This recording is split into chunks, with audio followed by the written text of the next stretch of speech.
Good evening and hello and welcome namaste to all of my dear friends and my students. I hope that all of you have been staying in high spirits and you have been revising what we are discussing in the class of medicine, right?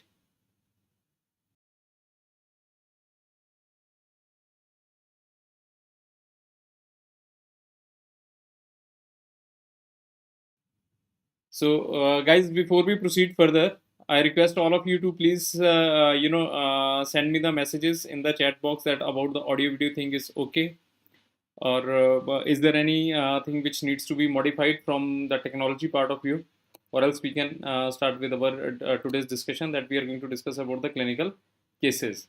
हाँ जी, तो can we start?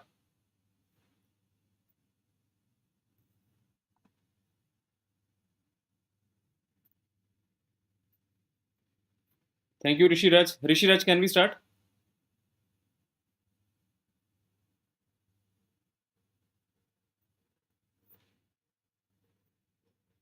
Thank you, Alpna.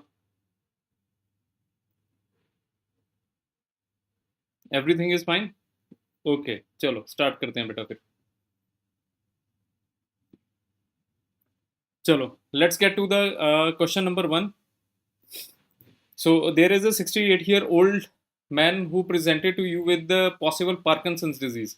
Guys, now let's take this way out that before we are going to approach a clinical case or a long or a story-based question, right? How we are going to sort it out? Let's understand this concept. It's very easy if you go through the options first. Option number A, B, C, D. What are the options? Because when we look at the options first, then there is some picture in our mind that what the examiner is going to ask from us, and then read the last line, right? By reading the last line, now if you are going to read the question upon third step, then there will be your subconscious mind which is helping you to answer the things very easily, because every information is stored with you, right? So you need not to struggle much to find out the answer or to find out what is the cause or what is the diagnosis, what is the most appropriate therapy or step or management. So this way we are going to take the class today. So we do have ropinirole, selegnil, bensaxol, apomorphine. Now, where are these drugs used? We know these drugs are used in some neurological disorder. Now, let's read the last line. What is the last line? The last line they are asking what is the most appropriate initial therapy. So the examiner is going to ask us about the treatment part or about the therapy part. Already now it is getting correlated with all these things, initial therapy or initial treatment part, right? So now we have a picture that we are going to discuss about the initial treatment part or about the management part, right? Now let's see about the question. What a question is saying. A question is saying that a 60-year-old man presented to you with possible Parkinsonism disease. His family members had noticed that his walk, right, that his walk has become slow over the past few months and developed tremors, right? It has developed tremors, right? He is not able to write properly and he always asks other family members to write on his behalf. On examination, heart rate is normal, blood pressure is normal with no postural changes. Now there is a cog wheel rigidity. क्या है बेटा यहाँ पे?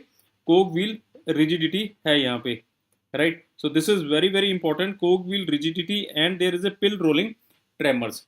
Understand this concept. So where do we see this cog wheel rigidity and pill rolling tremors? This is very important. This is seen obviously in Parkinsonism, right? Now if they ask if you remember our last discussion about the neurology, even we have discussed that what kind of tremors do we of what frequency the patient is having. It is 4 to 6 hertz frequency of these tremors are seen, or we call it as resting tremors are seen. So these are the clinical hallmarkers of Parkinsonism. Lab reports: HV is 12.8, TLC is 8,000, platelet is 1,90,000, sodium is normal, potassium is normal, CT head is normal. Which of the following is the appropriate initial therapy? हाँ जी बताइए, what should be the answer? So let's get to the answer now. I am waiting for your replies. बताएं sir. What the answer is going to? Is it going to the see all the drugs, whether it is ropinirole, seleglin, bensaxol, apomorphine, these are going to be used in Parkinsonism. So now over the first question we are going to discuss, or we are going to revise about the Parkinsonism. So let's quickly, I'm waiting for your replies. Please put me in the chat box. What is the right answer? You have 30 seconds.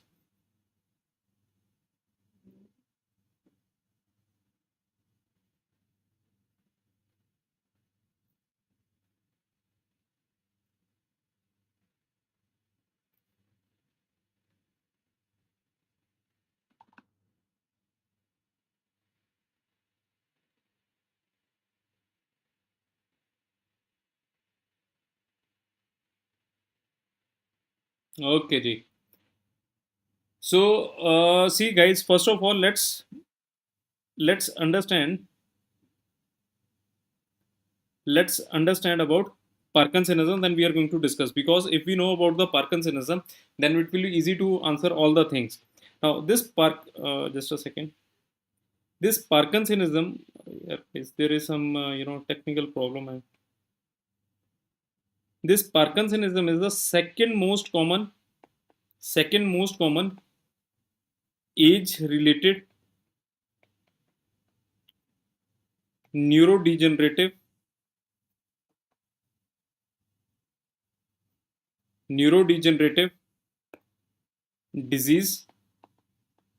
Now, another thing which I wanted to tell you over how I am writing, it is the second most common age related. Now, if it is the second most common age related, then there should be the first one. So, what is the first one? The first one is, obviously we know it is Alzheimer. So, two MCQs we have sorted, that if they ask which is the most common, Alzheimer is the most common cause of senile dementia. And secondly, my dear friend, here I have used a word neurodegenerative, means there is a loss of the neurons. So, it is characterized. What are the characteristic features? What are the four characteristic feature, or what we call it as the cardinal feature? So let's understand the four cardinal features. First one is resting tremors, as these resting tremors were also mentioned in the MCQ. So first one is resting tremor. The other one is rigidity, or let's say some people also called as stiffness. Then is bradykinesia,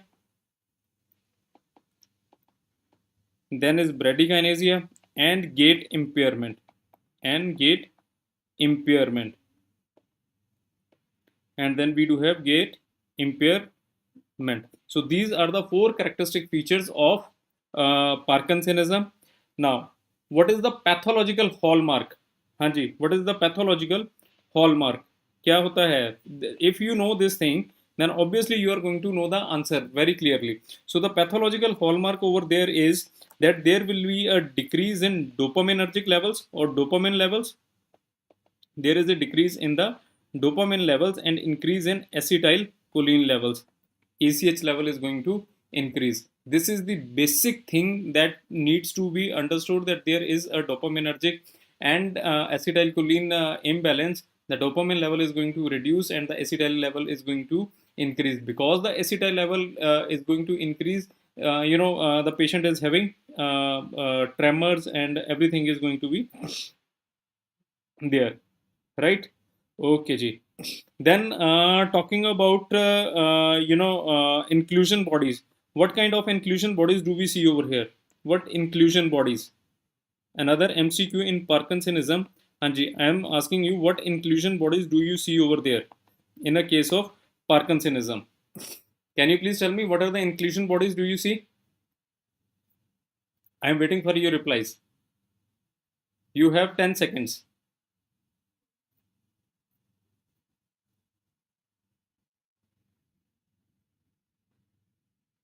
Okay, so the inclusion bodies we see is called as Lewy bodies. What bodies do we see? We see beta Lewy bodies. Yes, Dr. Raj, RJ, you are absolutely right. Shruti ma'am, you are right. Lewy bodies, right? So we will see Lewy bodies. Okay. Now understand the concept. I just told you in the previous slide that there is a decrease in dopamine.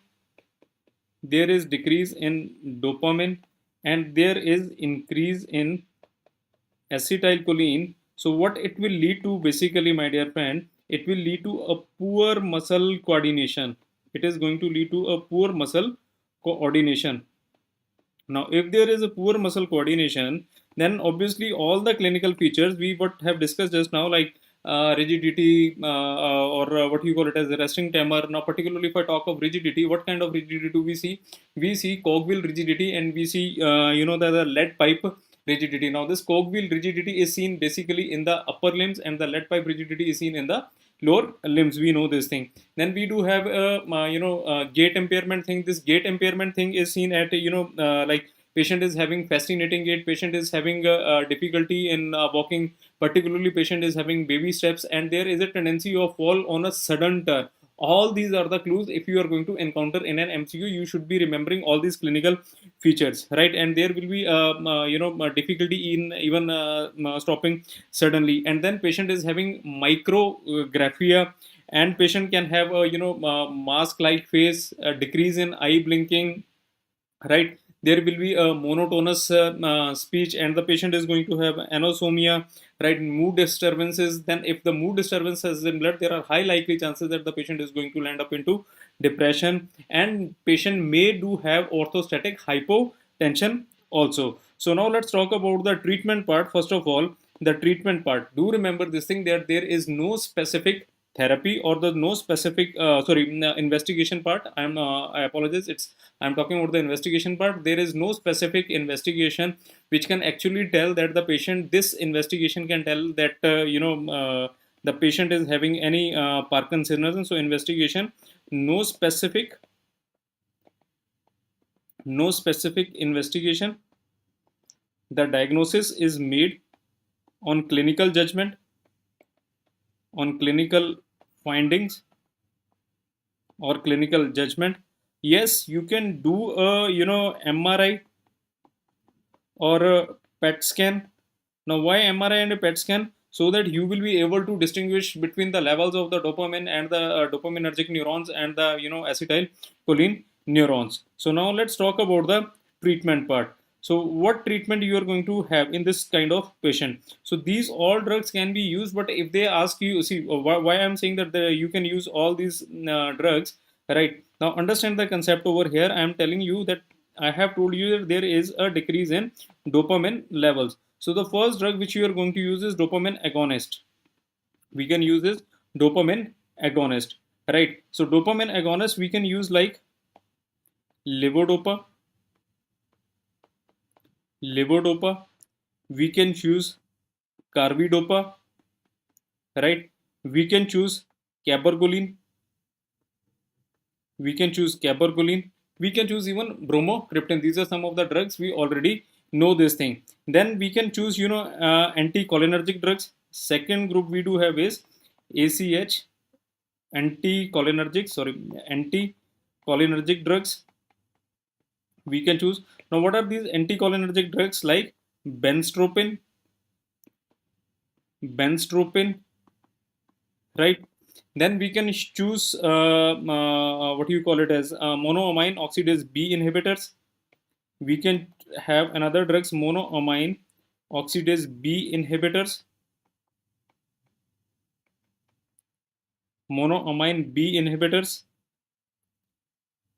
Right? Monoamine B inhibitors. Right? So what are the drugs which we can use as monoamine B inhibitors? We can choose like saliglin, rasaglin, lazabimide. Now, among the options, if I have to choose, what drug I am going to choose over here? Hanji guys, what drug I am going to choose over here? I am going to choose this drug, ropinirole. I haven't mentioned over, in this slide.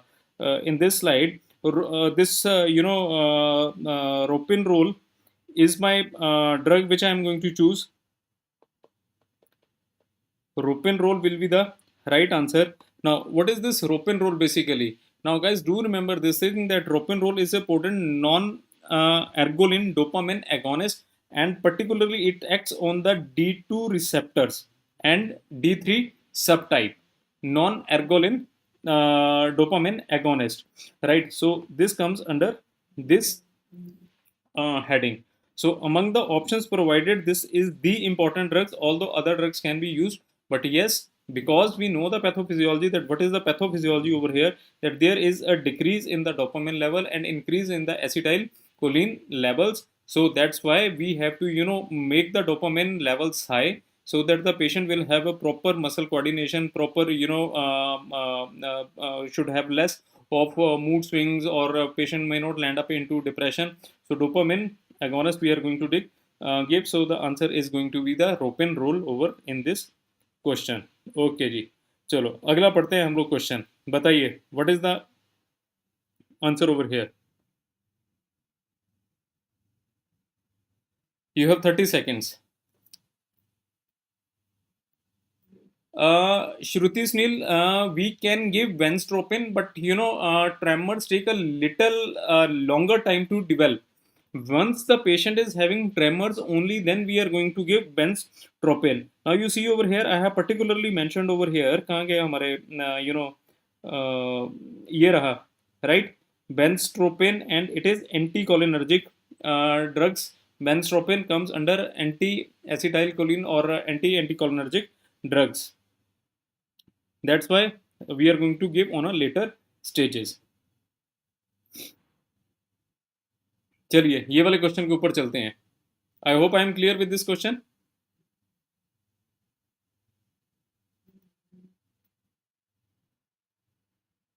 So guys, you have 30 seconds again.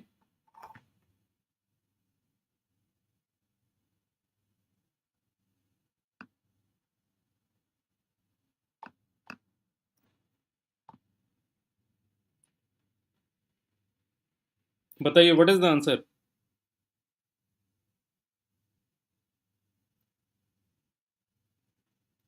Let me take this 50-year-old man with previous history of hypertension.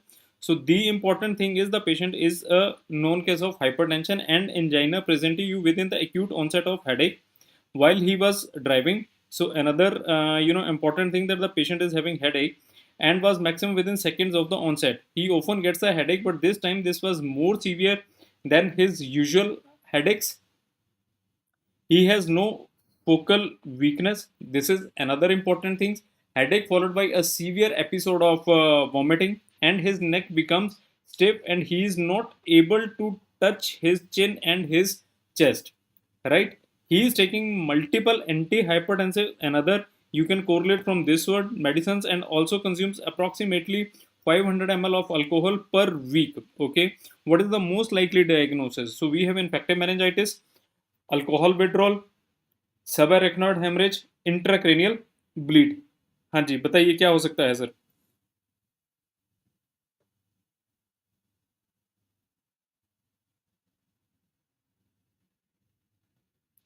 I am waiting for your replies. Tanmay sir, why you are focusing upon, okay, how many of you think it is going to be the infective endocarditis? Let's take one by one. Okay, let me make it very clear that this is not going to be the answer. Infective meningitis is not going to be the answer. Why infective meningitis is not going to be the answer? If you read the question carefully, you may get confused that his neck has become stiff and he is not able to touch his chin. Maybe Tanmay sir, you are getting confused. But is there any history of fever? Yes, is there any history of fever? Can you please tell me? Is there any history that the patient is getting, there is a decline in the conscious level? No. The patient is presenting with headache. Now, rest, I am coming to the option number B, alcohol withdrawal. Now, alcohol withdrawal. Is it going to be the answer? It's not going to be the answer. Can you please write in the chat box what are the steps of alcohol withdrawal, means clinical findings or clinical symptoms if the patient who is a chronic alcoholic or who does binge alcohol on regular basis, suddenly he stops the alcohol. What does the patient's body, or what the patient is going to, what symptoms the patient is going to develop in the, let's say, in 24 hours, 48 hours, 72 hours? Yes, let's have a discussion. हाँ जी बताइए.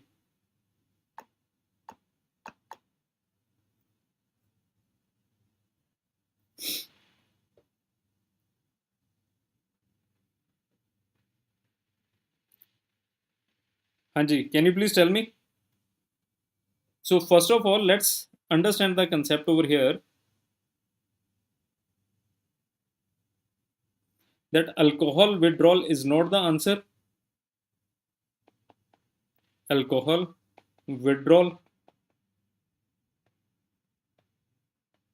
is not going to be the answer. Why it is not going to be the answer? Because in the initial 6 to 12 hour, what symptoms the patient is going to have? The most common symptom the patient is going to have is anxiety. Then patient can have shaking hands, right? Then the patient is going to have headache, right? Patient can get agitation. This is in the initial 6 to 12 hours. But then, my dear friends, after let's say 12 to 24 hours, what the patient is going to get? Patient may get disoriented. Patient may get disoriented. Patient can have, hand tremors. Hand tremors. Patient can develop very important seizures, right? Then after 48 hours or near about 48 hours, patient can again get seizures. So seizures vary from somewhere between 12 to 24, 48 hours. Patient get insomnia. Patient get insomnia. Patient get hallucinations. Patient gets hallucinations. One thing. Then patient gets sweating. Right. So these are the symptoms of alcohol withdrawal according to the time. Now, okay. Now we are left with another. So we have discussed about infective meningitis because there is no history of fever, so it is not going to be there. Alcohol. Now we are left with these two things: subarachnoid hemorrhage and intracerebral bleed. So let's have a discussion. How many of you agree with option number C? I know Mithu sir, Kumar, Vendai sir, Janvi, these people agree with the option number C. My request to all of you is this, that can you please tell me how many of you think that the answer is going to be, option number, कहाँ गया हमारा यार? Option number C is going to be the answer. हाँ जी. I'm waiting for your replies, guys.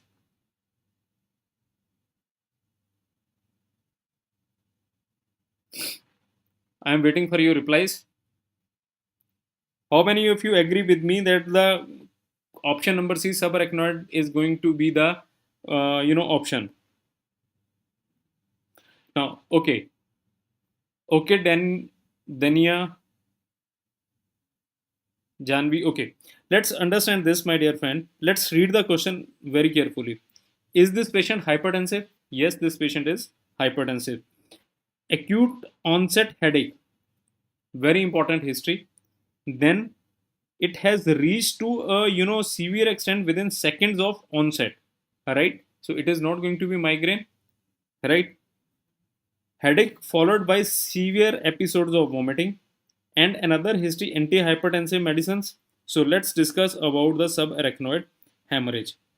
Now the term subarachnoid hemorrhage is basically what, my dear friend, that it is extra, it is what is happening, guys? Can you just give me a moment? I think there is some technical issue which we are facing.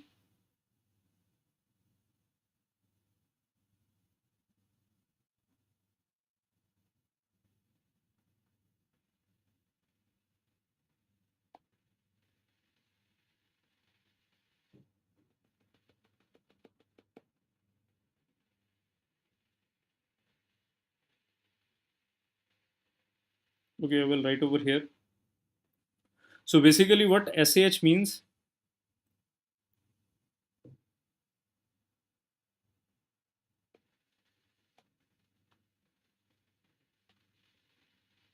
guys, just a second.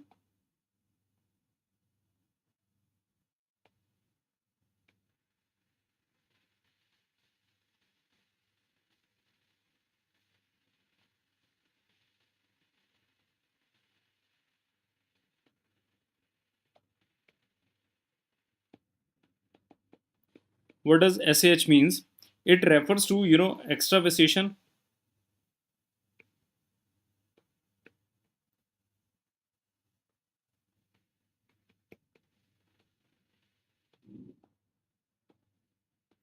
It refers to the extravasation of blood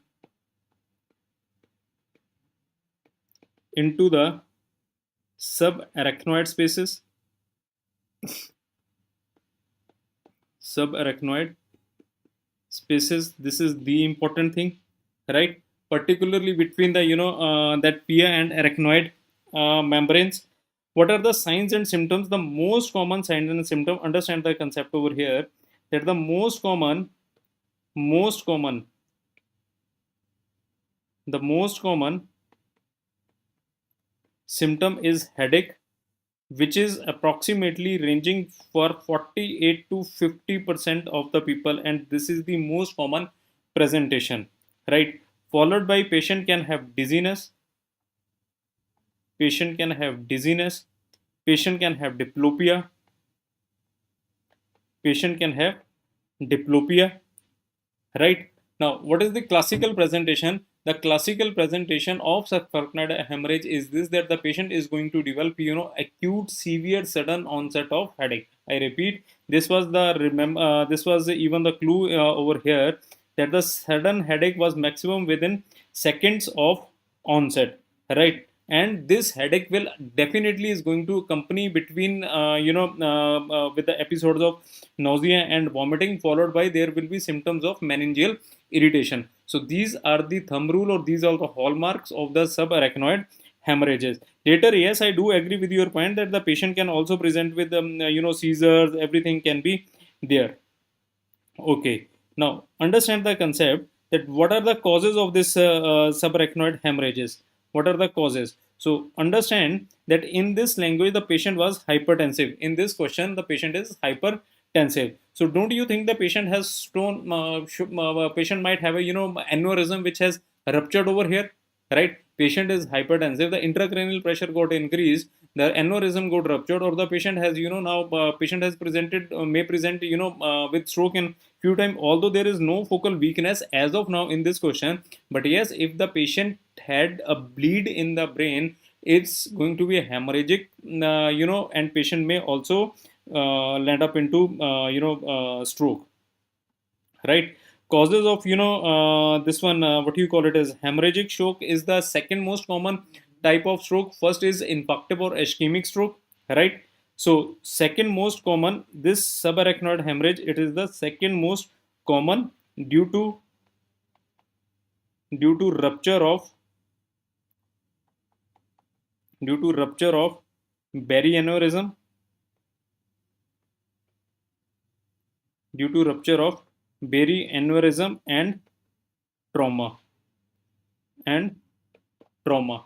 So do remember this thing, that this is the second most common in hemorrhagic stroke. The first most common cause is the intraparenchymal bleeds. If it is intraparenchymal bleed, it can be due to hypertension or it can be due to AV malformation. Now, why the answer is not going to be intracerebral bleed? Because, my dear friend, if you look at carefully, if there is a massive intraparenchymal bleed, the patient definitely is going to have all the problems with that neurological defects going to be there. But in our MCQ there is no focal weakness or no focal neurological defects.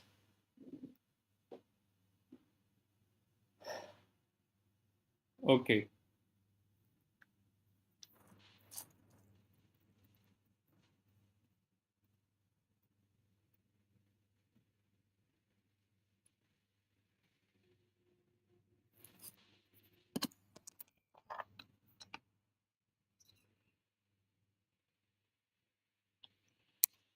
ठीक है जी, चलें आगे बढ़ते हैं.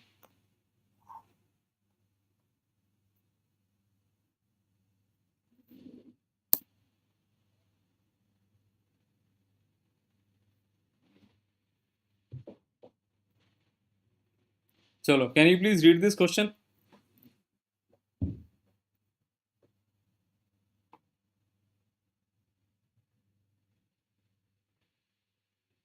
So options we do have is start valproic acid, carotid ultrasound, EEG, and carotid ultrasound. These are the options. What they are asking is this, that his ECG is normal. Which of the following is the next best step? Okay. So let's read this question now.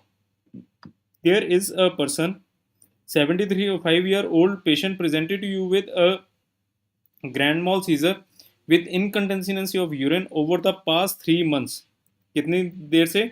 Over the past 3 months, right? But each time he refuses to go to the hospital. He has a history of vascular disease with two previous myocardial infarction, and 3 years ago he had a stroke with which has left him with spastic weakness on the right arm. On clinical, he looks well. Heart rate is 76. Blood pressure is 140 by 80. Blood reports are unremarkable. His ECG is normal. Which of the following is the best next step? Start valproic acid, carotid ultrasound, EEG, or okay, we do have option number B and D the same thing. Okay, let me remove this. So let's talk about these options. So we do have left with three options: start valproic acid, carotid ultrasound, EEG. Hanji, what is your answer and why this answer is going to be there? Whatever you choose. If you choose valproic acid, EEG, or carotid ultrasound.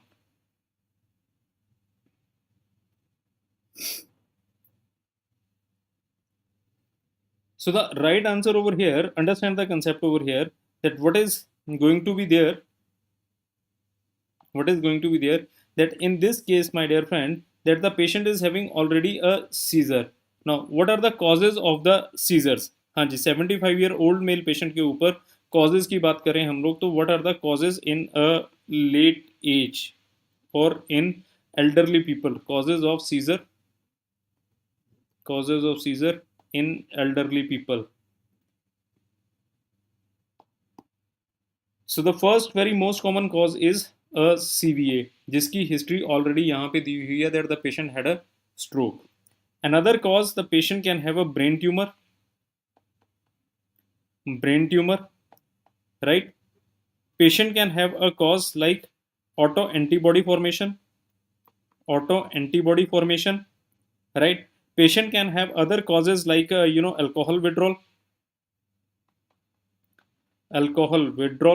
I am talking particularly about the causes which are most commonly seen in the elderly people. I am not going to discuss about the causes that are seen in the young people or in the children, particularly if you people have attended the whole length of neurological lectures. You must be aware that we have discussed about the causes in infants like febrile seizure, CNS infection.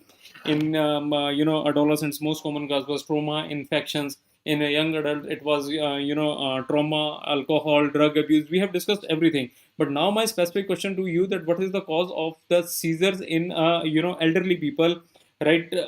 Elderly people. So do remember CVA, alcohol withdrawal, brain tumor, autoantibodies. Then patient can have metabolic causes. Metabolic causes. Now metabolic causes will include like uremia. Will include like uremia, hepatic failure,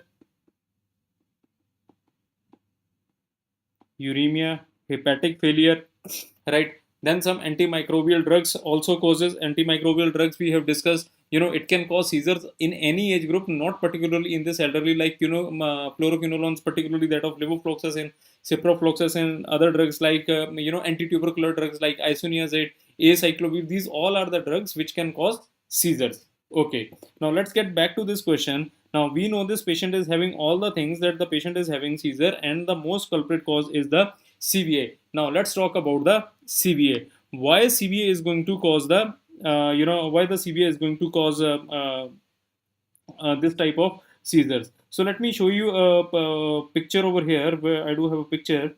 Let's suppose, my dear friend, that this is the circulation of this one.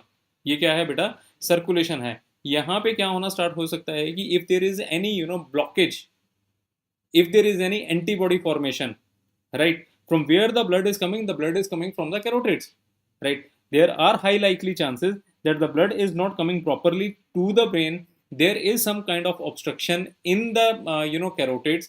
There may be a clot, maybe a thrombosis, or maybe there is some auto antibody forming which had led to vasculitis. किसके बीच में चली गई है बेटा? Which has led to vasculitis, and due to this vasculitis there is inflammation of that vessel, particularly to that carotid. right? And there is a narrow passage of the blood to the brain parenchyma, which has led to the seizure. So what we are going to start? We are going to do a carotid ultrasound over here. So Sashia, Mithu, right? Shruti, you have given me the answer as okay. Sashia, you given C. Mithu, you given carotid ultrasound. Very good, guys. Keep it up. Let's move to the next question.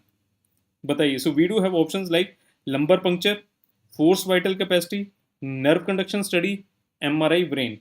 And what is the last thing they are asking is the most important investigation to be done immediately is. So we do have options lumbar puncture, force vital capacity, nerve conduction study, MRI brain. These are our options. So let's read the question now carefully. Okay जी. चलो question पढ़ते हैं क्या है. Just a second guys. हाँ जी. Beta, Dr. Jyoti, you are asking that which type of vasculitis is. See, for that you have to get an anti-nuclear antibody panel, right? Or you can do an ANA blood. Now it depends whether it is going to be, CN ka positive or PN ka positive. It is going to be there. So after doing a, full screening of that ANA blot, we have to do. Only then we will be able to segregate that what kind of vasculitis is there, right? Or you can check all the inflammatory markers also, and you can particularly check like if you are suspecting like SLE, you can go for anti double stranded DNA or anti Smith antibodies, or whatever the specific thing you are thinking, you can go for those antibody checkups. Only after that you will be able to rule out what kind of vasculitis is going to be there.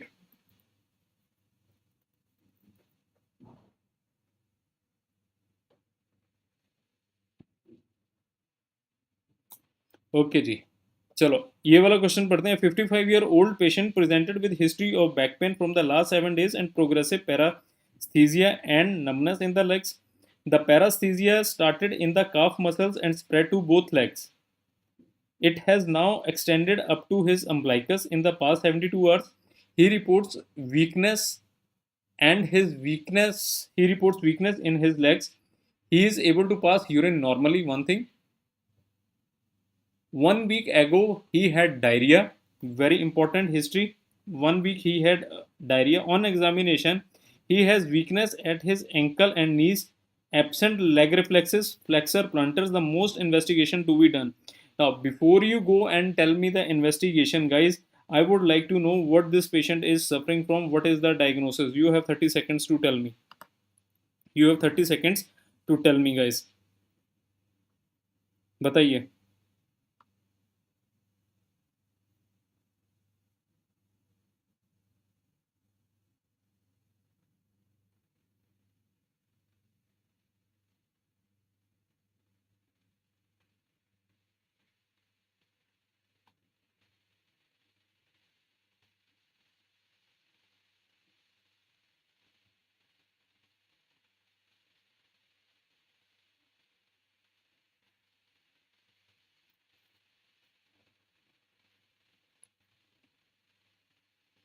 बताइए sir क्या हो सकता है ये.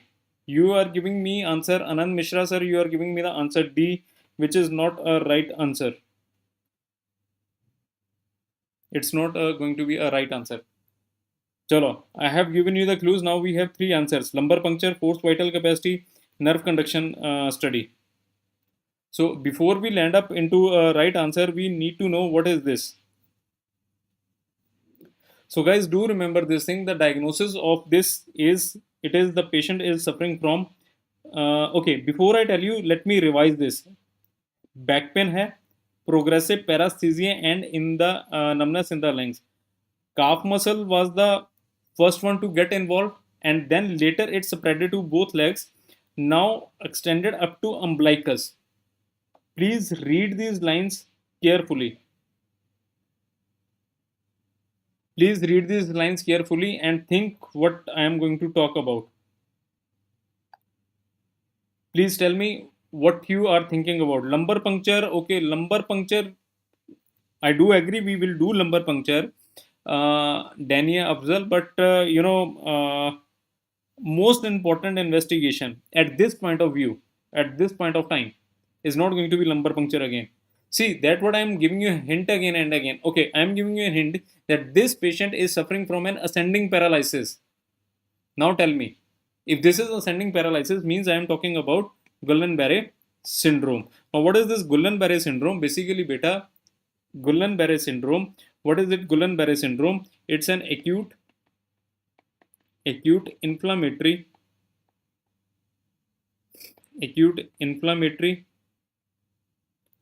autoimmune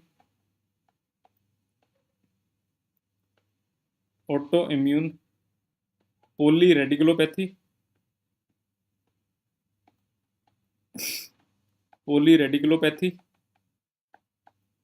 Right. Characteristic feature of this thing, that it's an ascending paralysis. It's an ascending paralysis. ठीक है जी. It's an what beta? Ascending paralysis. Now can you read the question carefully? Can you read the question carefully again? Now I have told you that it is an ascending paralysis.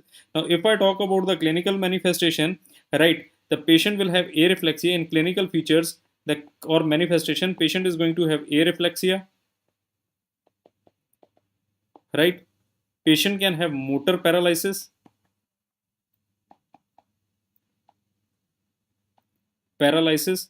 with or without, to mind this, with or without what you call it as sensory disturbances,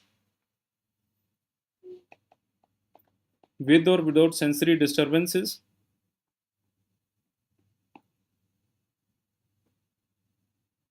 And the characteristic feature, or what we call it as the usual pattern, even in Harrison it is written very carefully that very clearly that the usual pattern or the most common pattern we see is that the patient is having rubbery legs. They have used this term, rubbery legs,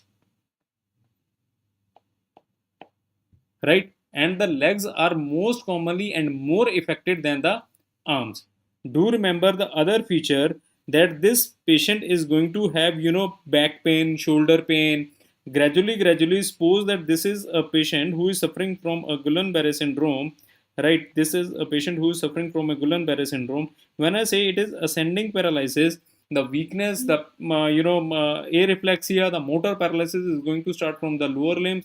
Gradually it is going to involve the calf muscles, then it is going to involve the what you call it as the abdomen, and particularly then it is going to involve the diaphragm. Once the diaphragm is involved, then what is going to happen? We know that this diaphragm is a muscle of inspiration. Patient will have respiratory failure. So patient is going to lap into respiratory failure. Patient won't be able to breathe properly. Later patient will also have autonomic disturbance, where patient will have swinging of the blood pressure and swinging of the heart rate, and patient may also develop ANS involvement will be there. Patient may develop arrhythmias. Now, I have given you a very short quick review of this Guillain-Barré syndrome clinical features. Now, I am saying that the most common cause of death of a patient in the Guillain-Barré syndrome, whose main cause is viral, and that to be which we viral or Campylobacter jejuni. Now, Campylobacter jejuni we get from the canned food, right? Now, if you look at this question carefully, that the patient had diarrhea, means patient had consumed some canned food, or maybe patient had consumed some raw food from where he have achieved this Campylobacter jejuni, and then patient had diarrhea. The question is telling us very clearly. Now patient has developed GBS, patient is going to have in a respiratory failure. Would you like to go for lumbar puncture? Yes, we can go for a lumbar puncture, but at this step patient is going to be in a serious condition. So doing a forced vital capacity is going to be the answer. So what we are going to check? We are going to check a forced vital capacity doing a spirometry, right? It will already going to tell us how much type, how is the respiratory pattern, right? So the answer is going to be a forced vital capacity, no doubt. Most important they are mentioning over here, although everything is important, lumbar puncture is the important, because when you are going to do the lumbar puncture, only then you are going to see the monoclonal antibodies what are present or there or not present or not present, whatever you find it. obviously you are going to do an MRI, that whether the part of the brain is involved or not, whether it is, acute inflammatory demyelinating polyneuropathy or whatever other causes you are going to see, whether it is Miller-Fisher syndrome. This we all already going to do. We are going to do, immunopathogenesis. We are going to check. We are going to check for, interleukins. Everything we need to check. But at this point, we are going to check for force vital capacity to rule out whether the diaphragm is getting involved or not getting involved. Yeah, someone is writing that do we need to get this ultrasound abdomen done? Yes, you can check ultrasound abdomen, and you can see also the live picture of the movement of the what you call a diaphragm, right? So this was a case of Guillain-Barré syndrome. चलो आगे चलते हैं जी. So we do have options like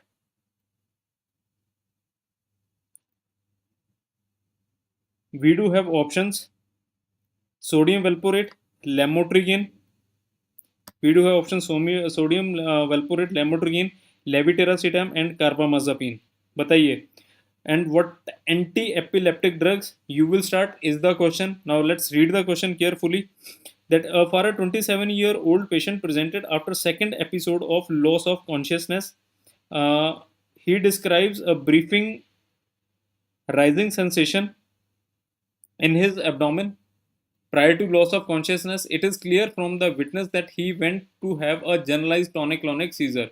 So we are very clear that this patient is having a GTCS. There is nothing in the history that have provoked the seizure. Very simple. Which anti-epileptic drug you will start? So I will make it very simple, and you have to write me what are the first line drugs or what are the alternative drugs of a GTCS. They are asking only a very simple question is this, right?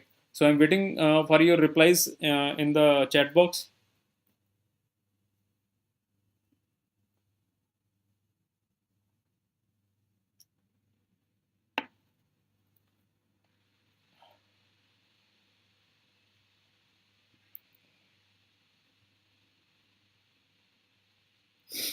हाँ जी. Doctor Jyoti A, Shraddha A. Okay.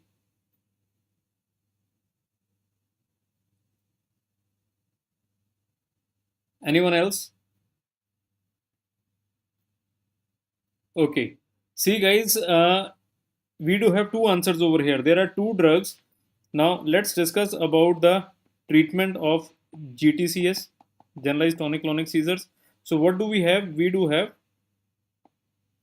first line drugs. We do have first line drugs.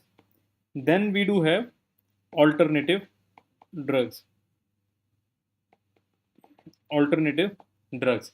In the first line drugs, I do have two drugs by the name of lamotrigine,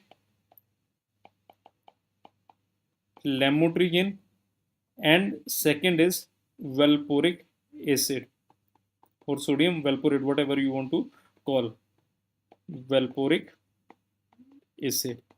Alternative drugs, we do have, first of all, we do have phenytoin. We do have phenytoin, right? And then we do have levetiracetam.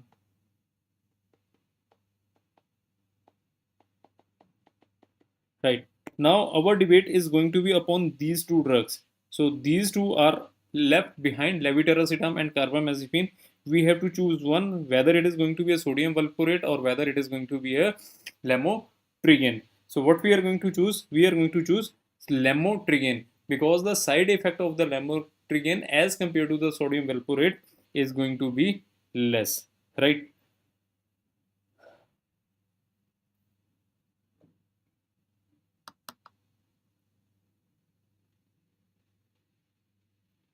Or yeah, what you can call it as toxicity also.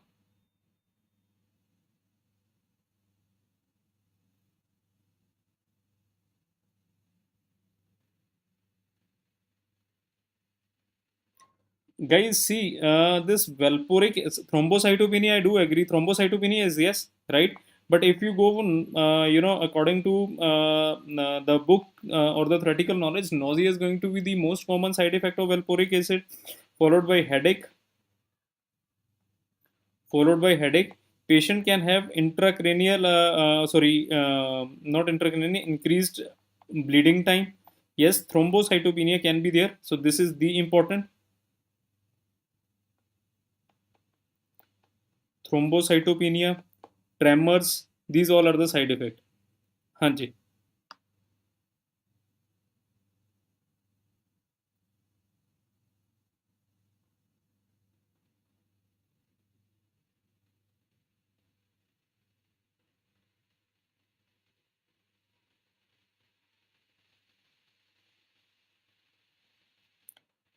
बेटा thrombocytopenia नहीं देखा जाता है ज़्यादा. Yes, lamotrigine doesn't give thrombocytopenia. It gives more of dizziness. Is the documented the most common side effect of sodium valproate? This lamotrigine is dizziness, diplopia, headache is the most common. Headache is seen both ways, sir. Right? Okay ji.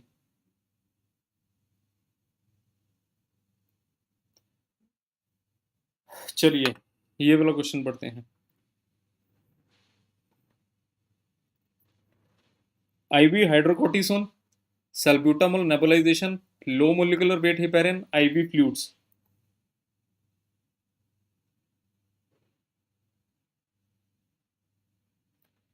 What would be the next best step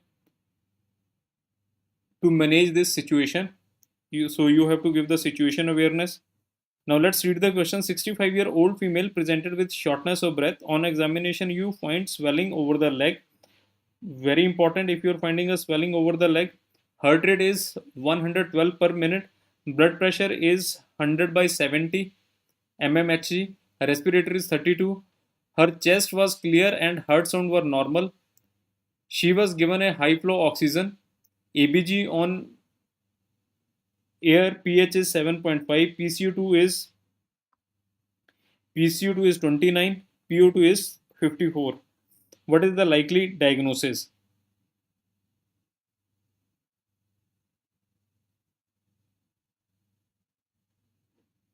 So before you tell me the answer, I would like to know what is this patient suffering from? What is this patient suffering from?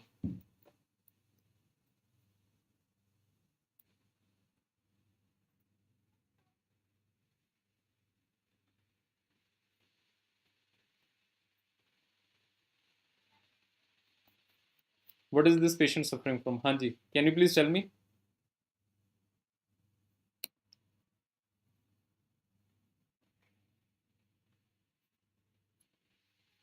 Right ventricular hypertrophy, Mohammed Sajid, metabolic acidosis, Adnan Ali, pulmonary embolism, Meenakshi, you want to give salbutamol nebulization, Prakhar Tiwari, A, Dr. Jyoti, hydrocortisone, healthy med talk. Okay. Guys, why you want to give IV hydrocortisone or the people who are saying salbutamol nebulization? Hanji, can you please tell me? Read the question very carefully. There is a great clue in this question. There is a great clue in this question. Guys, what clue the patient is having? This is the clue I am telling you. This is the clue the patient is having. So this case is a case. I appreciate Sri Lakshmi Kolikot. You have given absolutely a right answer. You have recommended that the patient would have pulmonary embolism. Yes, this is the right answer. The patient is having a pulmonary embolism. Understand the concept that this is a patient, right? Now this patient has developed what, beta? These are the legs. And कौन सी leg है इसकी? Left leg is, so this is the right leg, and the left leg I am making it as a swelling over here. We know that if the leg is swelling and the patient is presented with all these clinical features, patient is presenting with shortness of breath, there are chances that the patient had a DVT, deep vein thrombosis, and this DVT would have lodged, gone into the cardiac system, gone into the respiratory thing, and over here you do have a type 1 respiratory failure. PO2 is 50. For the patient is landing up into respiratory alkalosis. Also the PCO2 is 29. So the patient is having, first of all, respiratory alkalosis with type 1 respiratory failure, this patient has landed up into, pulmonary embolism. Now, people who were thinking salbutamol nebulization, see, this MCQ is mimicking that the patient is having whatever you are telling me, that this patient is having, you would like to give IV hydrocortisone or salbutamol. I would have given if the patient would have gone into asthma. Right now, in asthma, we know that asthma is a disease of reversibility, first of all, right? And there is a history which may vary according to the time, right? Means asthma can get triggered when the person is coming into in the contact of particular, allergen, or maybe the patient is having, long standing asthma. What to call it as the clinical features, what patient should have? Patient should have shortness of breath, patient should have cough, patient should have wheeze, right? Chest tightness. Is there any clinical features recommending you this history of asthma? Whereas in this question, you read carefully, her chest was clear. Chest तो बेटा clear है, यहाँ पे wheezing तो है ही नहीं, asthma में तो वीज आना स्टार्ट हो जाएगा ना, right? Yes doctor Jyoti, in time and intensity, but is there any history of asthma? So why you want to nebulise this patient? Is there any inflammation? No. Asthma is a disease of airway inflammation and bronchoconstriction. तो यहाँ पे कोई inflammation या ब्रोंकोकंस्ट्रिक्शन की तो बात ही नहीं हो रही है बेटा. They have given you history कि यहाँ पे लेग में स्वेलिंग है, there is a swelling in the leg. Cause of swelling in the leg could be DVT. DVT would have dislodged. It would have caused pulmonary embolism. Sudden shortness of breath is there. Patient is having BP 100/70. Yeah, it's going to be on a lower side. Tachycardia is there. Tachypnea is there. So enough had to call it as a pulmonary embolism, and we know what do we give? We have to give a low molecular weight heparin, or we have to give anticoagulants, right? We have to thrombolize this patient.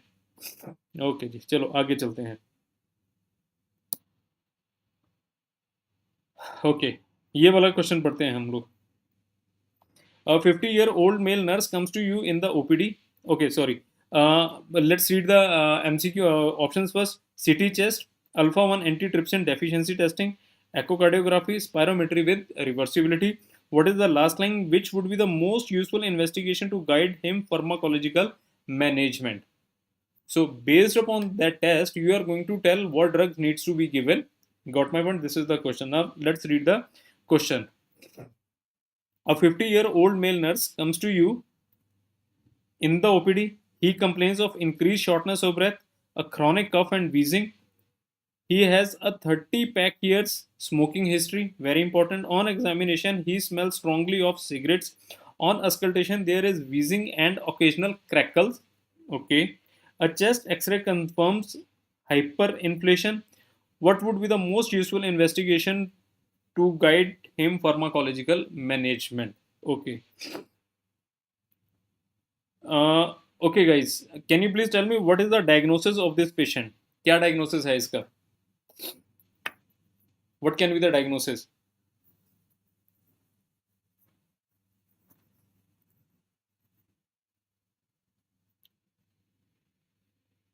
Mohammed sir, why you want to do CT chest? Zafar sir, CT chest, why? Okay, Adnan sir, Janani, Shraddha, Mohammed Sajid, you have given me a right answer that this patient is suffering from what beta? This patient is suffering from COPD. Got my point? Why this patient is suffering from COPD? First of all, that he is having shortness of breath. Wheeze, ठीक है, मान लिया.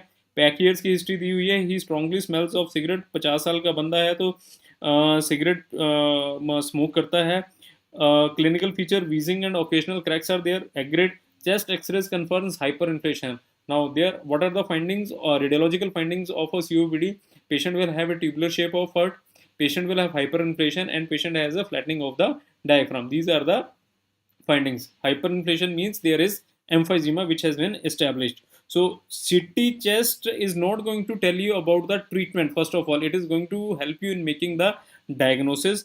Now alpha 1 antitrypsin deficiency is not going to be the answer, because alpha 1 antitrypsin deficiency we see in persons who develop COPD less than 40 years and they are non-smokers. They are non-smokers. Do remember this thing, right? So Adnan sir, alpha 1 antitrypsin deficiency is particularly seen in less than 40 years and persons who are non-smokers. It is also called as non-smokers COPD. Echocardiography. Okay, echocardiography, I agree, echocardiography needs to be done, but still it is not going to be the answer over here. Echocardiography is going to tell us about the cardiac function, or may the patient would have developed any signs of pulmonary artery hypertension or right heart failure. Then we would have done an echocardiography. So what we are left with, spirometry with reversibility. Understand this concept. Now, what is the gold criteria? Gold criteria. Gold criteria COPD of COPD. Gold criteria is based upon basically FEV1. Gold criteria किस पे based है बेटा? FEV1 के ऊपर based है. Now based upon FEV1, they have categorized into mild. They have categorized into moderate, right? Then we do have severe one. We do have severe. We do have severe, and then we do have very severe, and then we do have what? Very severe COPD. And what should be the FEV1? For mild, it should be more than 80% of predicted value. For moderate, it should be between 80 to 50% FEV1. For severe, it should be between 50 to 30% FEV1 of predicted values. And for severe, it is going to be more than, less than 30% of the predicted value, right? And with poor or no reversibility.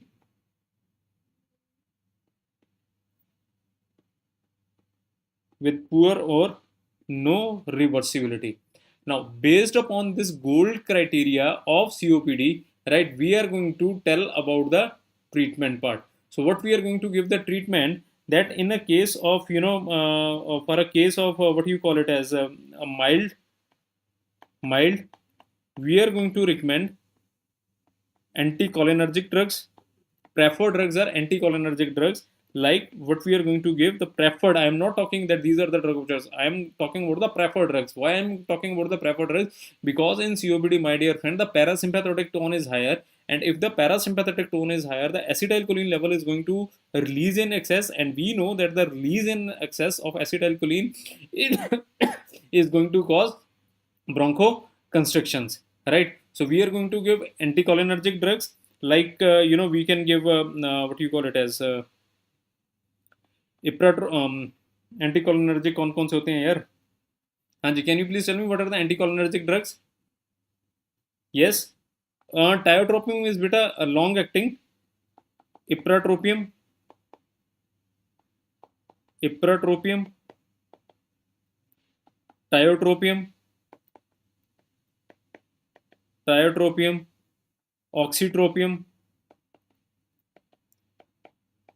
right? Oxytropium. We can give short acting beta 2 agonist, and we can give long acting beta 2 agonist also, right? So these are for the mild. Moderate, obviously you are going to give anticholinergic drugs first. Particularly over here, you can give short acting anticholinergic drugs, right? Plus you have to give steroids also to reduce the inflammation. Then you have to give the mucolytics. Right? Like acetylcysteine you have to give, right? Then for severe drugs, for stage 3 and stage 4, for stage 3 and stage 4, what drugs you are going to give? The important drugs what you are going to give, do remember this thing, you have to give phosphodiesterase 4 inhibitor, PDE4 inhibitors, along with this, along with anticholinergic drugs. Either you can choose the other anticholinergics like umeclinidium, glycopyrronium, all these drugs can be used, but do remember this thing. But over here you have to give the phosphodiesterase drugs like roflumilast. You have to give the anticholinergic like roflumilast. Now this spirometry or the staging of the COPD is going to tell you what kind of treatment you are going to give. Okay. Yeah, in stage 1, obviously you have to tell the patient for smoking cessation. You can give bupropion, right? All these drugs you can give. Okay. Smoking cessation also, right? So do remember this thing. Okay, ji.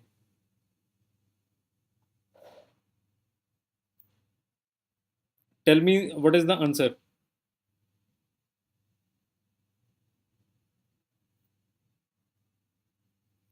Read the question carefully and please tell me.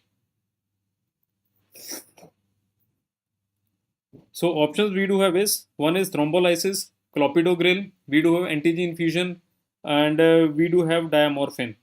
So what is the question? Which of the following is the next appropriate therapy? This is the question. Now let's read the question carefully. A 55-year-old male with history of smoking, hypertension, and managed with metformin present to emergency department with 2 hours of central chest pain. Very, very important. 2 hours of central chest pain. 2 hours of central chest pain, nausea and sweating. On examination, his heart rate is 88 per minute and regular. BP is 110 by 60. He looks grey and sweating. Very important history that he is looking grey and sweating. Very important. He is looking grey and sweating. Currently, he is pain free and in cardiac failure. He has been given aspirin and NTG by the intern. Which of the following is the most appropriate therapy? मेरे को ये बताओ कि how much is the time duration? Time duration is 2 hours. What is the diagnosis of this patient? What is the diagnosis of this patient?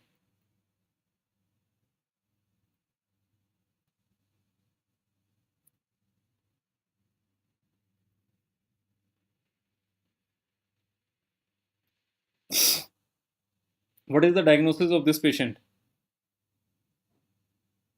Okay angina तो बेटा ठीक है, यहाँ पे सेंट्रल चेस्ट पेन हो रहा था but now the patient is pain free, ये देख but currently he is pain free.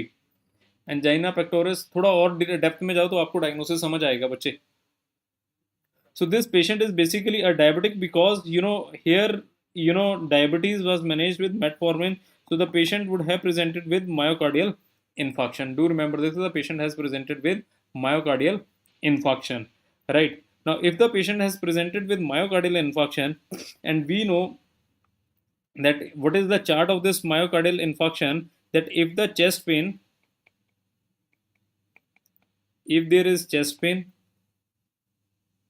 30 minutes to 6 hours, and probably it is ST elevation MI, right? You have to look whether the patient has developed cardiac shock. Patient has developed cardiogenic shock, right? Two things you can find, that yes or no, yes or no. If the patient has developed cardiogenic shock, immediately you have to do a catheterization.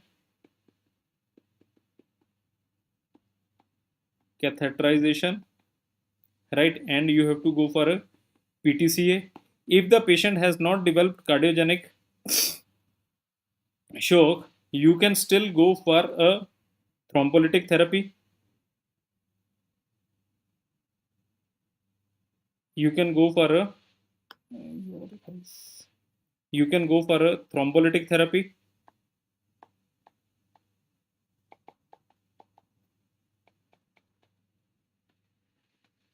Right?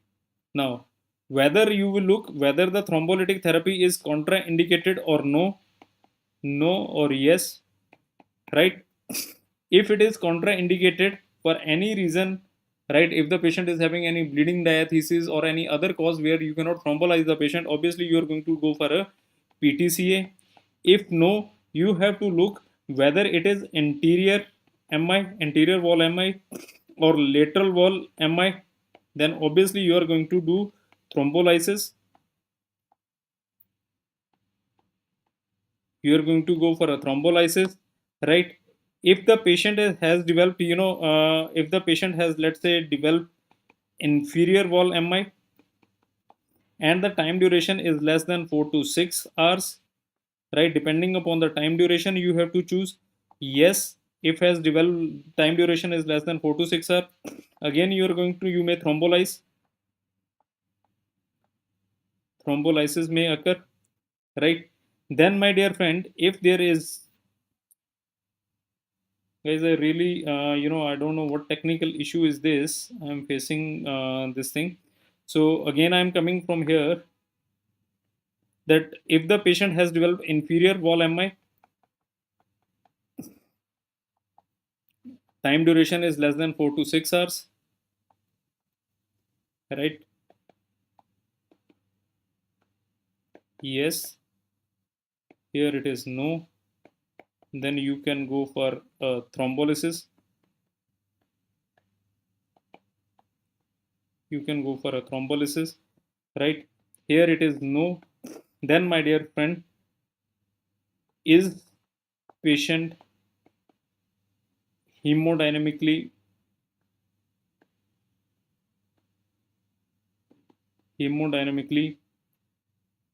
compromised?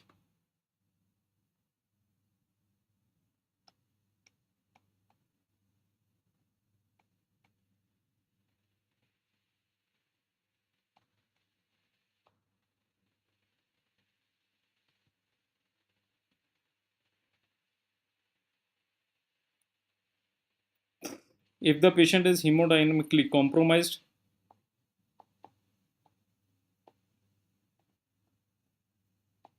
right?